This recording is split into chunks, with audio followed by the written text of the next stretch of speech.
Hi, I'm Sue Elliott. And I'm Ed Holland. Welcome to this Advocacy Day. Here in Olympia today, it's snowing off and on, and we expect more snow this afternoon. But in the legislature, things are really heating up. They are. This Friday, the governor signed the Early Action Supplemental Budget, and there were two things in there that we were very supportive of. One was they supported the closure of Francis Had Morgan Center, and so people should be moving out soon, planning to either go to another community alternative, a state-operated alternative, or another institution. And then also, she funded and supported the $75,000 to restore some of the parent-to-parent programs. So those were the two big things that at least on developmental disabilities, that were done. One of the sad notes in the supplemental budget was the lack of funding for the intensive in-home behavior supports. So there would be no further families able to use that very critical program. Right, during this supplemental period. Right. The other thing I was disappointed was that they didn't restore any of the individual family support, even some of the emergency money, so that people in crisis had some place to go. They didn't restore that either. So that means people are just out of luck if they need respite. Right, and fortunately, you know, parents are very resourceful and they rely on one another, but sometimes they need public assistance too, and we're disappointed that they didn't get either of those things funded. In addition to the budget, there's several bills that are still in play this session, but they're reaching cutoff dates that are really important. We have two bills that deal with the issue of shared parenting, one in the House and one in the Senate, and both of those bills are alive at this point in time. There's also a bill prime-sponsored, that is the main sponsor of the bill, is Senator Klein from Seattle. It's a bill that deals with the transitioning of people from our large DD facilities into community living. It's a bill that in fact would consolidate and close some of our larger DD institutions. And here's Diana Stadden and Donna Patrick to give you an update on those bills.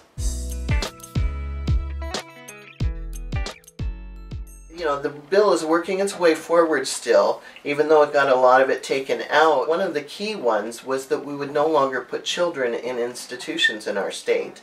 But that part was stripped out of the bill, and we're not even quite sure where it came from. There was some legislators that spoke up and said, well, what about children? They need to have access to this too. And so we have some education to do with some of those legislators to show them all the community staffed residential openings that we have available for kids. They don't need to go in the institutions. And the bill is working its way forward still, even though it got a lot of it taken out. A piece of the bill that did make it through, in addition to the transition plan that was the core of the bill, was the fact that SOLAs will be zero reject, meaning at least we'll have a community setting. It will be the state-operated living alternatives run by state employees, but they will not be able to reject people from those residential placements, and that's been an issue for people trying to live in the community sometimes.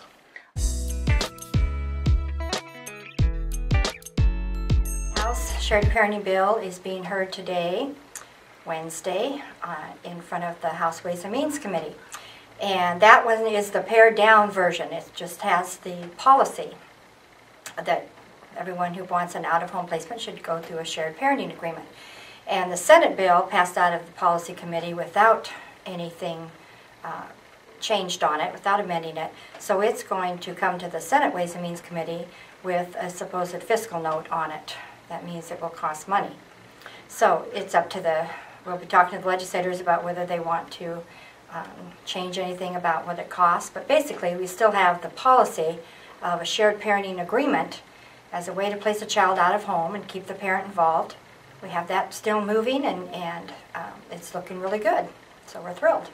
Things are moving very, very quickly, and so you need to check the action alert. Go to the arcwa.org website and check the action alerts, and then also be sure to contact your legislator and let them know what's important to you, because the biennial budget they're going to be working on right now, and people need to speak up and say, is it Medicaid personal care? Is it employment? Is it supported living, individual family support, the SIBS program? Whatever it is, you need to act now. We're sure that next week the weather is going to be much better and many more people can come to advocacy. Yes, absolutely. And March 2nd, we're having a Medicaid personal care rally, and so be sure to come for that, because that's really important for anybody receiving Medicaid personal care to show up and say, we don't want any more cuts. Right. That's it for this week's Olympia Insider. And don't forget, change is made by those who show up. And we'll see you at Advocacy Day. At Advocacy Day. We'll see you.